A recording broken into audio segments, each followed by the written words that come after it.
होगा। ग्रेफाइट किस प्रकार का क्रिस्टल है? तो बिल्कुल आपको याद रखना है कि ग्रेफाइट यहाँ पर सहसंयोजक क्रिस्टल है। ऑप्शन नंबर बी बिल्कुल राइट आंसर होगा। क्वेश्चन नंबर 2 पूछा गया है कि पिंड केंद्रित घनाकार इकाई सेल में परमाणुओं की संख्या कितनी होती है? पिंड केंद्रित घनाकार इकाई सेल में परमाणुओं की संख्या पूछा गया है। तो बिल्कुल आपको याद रखना है परमाणुओं की संख्या 2 हो जाएगा। ऑप्शन नंबर ए बिल्कुल करेक्ट आंसर होगा। क्वेश्चन नंबर 3 पूछा गया है यहाँ पर कि बिलियन के अनुसंख्य गुणधर्म का उदाहरण कौन है? बिलियन के अनुसंख्य गुणधर्म का उदाहरण पूछा गया है। तो ये हो जाएगा क्वथनांक उन्नयन हो जाएगा। Option number C right answer. Question number 4 पूछा गया है यहाँ पर कि निम्नलिखित में कौन सा पदार्थ सबसे अधिक हिमांक अवनमन उत्पन्न करता है? बताना है कि कौन सा पदार्थ सबसे अधिक हिमांक अवनमन उत्पन्न करता है। तो इसका राइट आंसर हो जाएगा K2SO4। Option number A correct answer होगा। क्वेश्चन नंबर 5 पूछा गया है कि द्रवित NaCl के वैद्युत अपघटन से कैथोड पर मुक्त होता है, क्या मुक्त होता है? तो आपको याद रखना है सोडियम मुक्त होता है। ऑप्शन नंबर बी बिल्कुल राइट आंसर हो जाएगा। क्वेश्चन नंबर 6 पूछा गया है यहाँ पर 6 नंबर क्वेश्चन है कि एक इलेक्ट्रोड का मानक ऑक्सीकरण विभव यहाँ पर दिया गया है। तो इसका मानक अवकरण विभव क्या होगा? तो राइट आंसर क्या हो जाएगा? यहाँ पर इसका मानक अवकरण विभव पूछा गया है। तो ये हो जाएगा ऑप्शन नंबर सी यानी -0.76 भी करेक्ट आंसर सी होगा। क्वेश्चन नंबर 7 पूछा गया है यहाँ पर कि चीनी के प्रतिलोपन को ग्लूकोज एंड फ्रक्टोज बनने की अभिक्रिया को निम्न प्रकार से दर्शाया जाता है, इस प्रकार से दर्शाया जाता है। तो यह अभिक्रिया है। तो राइट आंसर 7 नंबर का क्या हो जाएगा? यहाँ पर ऑप्शन नंबर सी हो जाएगा। छद्म प्रथम कोटि की अभिक्रिया है। करेक्ट आंसर सी होगा।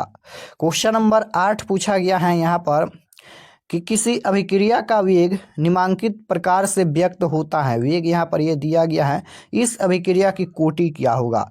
कोटि पूछा गया है। तो यहाँ पर देखिए इसका पावर यहाँ पर 2 है और यहाँ पर b के पावर 1 है। तो यहाँ पर 2 1 3 हो जाएगा, यानी इसका कोटि पूछा गया है तो 3 हो जाएगा। Option number B correct answer होगा। क्वेश्चन नंबर यहाँ पर 9 पूछा गया है कि विद्युत क्षेत्र के प्रभाव से कुलाइडी कणों का गमन क्या कहलाता है? तो इसका राइट आंसर क्या हो जाएगा? ये वैद्युतकरण संचरण कहलाता है। Option number D right answer होगा। 10 नंबर क्वेश्चन पूछा गया है कि वह प्राकृतिक पदार्थ जिससे धातु का निष्कर्षण फायदेमंद होता है वह क्या कहलाता है? वह प्राकृतिक पदार्थ जिससे धातु का निष्कर्षण फायदेमंद होता है क्या कहलाता है? अयस्क या खनिज या धातुमल या गैंग? तो बिल्कुल राइट आंसर आपको याद रखना है कि वह अयस्क कहलाता है। ऑप्शन नंबर ए बिल्कुल राइट आंसर होगा। क्वेश्चन नंबर 11 पूछा गया है यहाँ पर कि साइनाइड विधि द्वारा प्राप्त धातु है। तो राइट आंसर 11 का क्या हो जाएगा? साइनाइड विधि द्वारा प्राप्त धातु पूछा गया है। तो क्रोमियम तो होगा नहीं, कॉपर तो होगा नहीं। अब सी और डी में क्या है? सिल्वर हो जाएगा। Option number C correct answer होगा। क्वेश्चन नंबर 12 पूछा गया है कि निम्नलिखित में कौन हाइड्रोजन बंध नहीं बनाता है? यहाँ पर कौन हाइड्रोजन बंध नहीं बनाता है? तो ये हो जाएगा HCl नहीं बनाता है। Correct answer option number C होगा। क्वेश्चन नंबर 13 देखिए पूछा गया है कि S8 में सल्फर की ऑक्सीकरण संख्या, यहाँ पर सल्फर की ऑक्सीकरण संख्या पूछा गया है।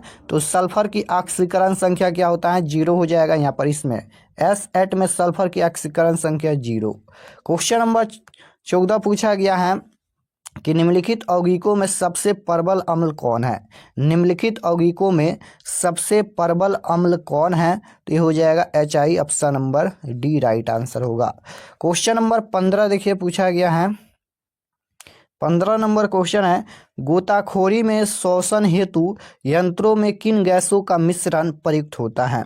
किन गैसों का मिश्रण प्रयुक्त होता है? तो ये हो जाएगा helium plus oxygen plus nitrogen. Right answer option number C हो जाएगा।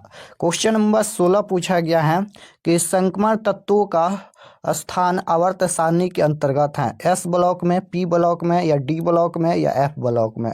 तो इसका राइट आंसर क्या हो जाएगा? संक्रमण तत्वों का स्थान आवर्त सारणी के अंतर्गत है। तो इसका जो राइट आंसर हो जाएगा वह हो जाएगा D ब्लॉक में। Option number C right answer होगा। क्वेश्चन नंबर 17 पूछा गया है निम्नलिखित में कौन प्रथम संक्रमण तत्वों के श्रेणी का सदस्य नहीं है? निम्नलिखित में कौन प्रथम संक्रमण तत्वों के श्रेणी का सदस्य नहीं है? तो इसका right answer option number C हो जाएगा, Mg। क्वेश्चन नंबर मैग्नीशियम हो जाएगा option number C. Question number 18 पूछा गया है यहाँ पर, लैथेनाइड संकुचन किस तथ्य के लिए उत्तरदायी हैं? तो इसका राइट आंसर हो जाएगा Jr तथा HF की त्रिज्या लगभग समान होती है। करेक्ट आंसर सी हो जाएगा। क्वेश्चन नंबर 19 है, निम्नलिखित संक्रमण धातु के आयनों में कौन प्रतिचुंबकीय है? यहाँ पर निम्नलिखित धातु के आयनों में कौन प्रतिचुंबकीय है? तो राइट आंसर क्या हो जाएगा? प्रतिचुंबकीय यहाँ पर Zn2+ हो जाएगा option number D. Question number 20 देखिए पूछा गया है, जटिल आयन यहाँ पर है, इसकी संरचना वर्ग तलीय है, तो उस जटिल आयन में Cu2+ का प्रसंस्करण क्या होगा? तो बिल्कुल राइट आंसर 20 नंबर का क्या हो जाएगा? ऑप्शन नंबर सी हो जाएगा, DsP²। क्वेश्चन नंबर 21 पूछा गया है यहाँ पर, इसमें पीटी की ऑक्सीकरण संख्या पूछा गया है, तो पीटी की ऑक्सीकरण संख्या क्या होगा? +2 होगा ऑप्शन नंबर बी बिल्कुल राइट आंसर होगा। 22 नंबर क्वेश्चन पूछा गया है कि सेकेंडरी ब्यूटिल क्लोराइड का IUPAC नाम क्या होगा? यहाँ पर बताना है कि सेकेंडरी ब्यूटिल क्लोराइड का IUPAC नाम क्या हो जाएगा? तो इसका IUPAC नाम हो जाएगा 2-क्लोरोब्यूटेन हो जाएगा ऑप्शन नंबर यहाँ पर बी करेक्ट आंसर होगा। क्वेश्चन नंबर 23 पूछा गया है कि निम्नलिखित में किस विधि के द्वारा primary, secondary and tertiary alcohol में विभेद किया जाता है? तो राइट आंसर हो जाएगा यहाँ पर उपयुक्त सभी हो जाएगा option number D correct answer. Question number 24 पूछा गया है, निम्नलिखित में किसका प्रयोग निश्चेचक के रूप में होता है? तो इसका राइट आंसर क्या हो जाएगा? 24 का option number A right answer हो जाएगा, क्लोरोफॉर्म। क्वेश्चन नंबर 25 पूछा गया है यहाँ पर कि कैल्शियम एसीटेट को गर्म करने से निम्नलिखित में कौन प्राप्त होता है? कैल्शियम एसीटेट को गर्म करने से निम्नलिखित में कौन प्राप्त होता है? तो बिल्कुल करेक्ट आंसर क्या हो जाएगा यहाँ पर? यह हो जाएगा एसीटोन प्राप्त होता है। Correct answer option number C होगा। क्वेश्चन नंबर 26 पूछा गया है कि अल्कोहल में कौन रहता है? अल्कोहल में कौन रहता है? तो right answer option number A हो जाएगा, बॉन्ड OH क्रियाशील मूलक।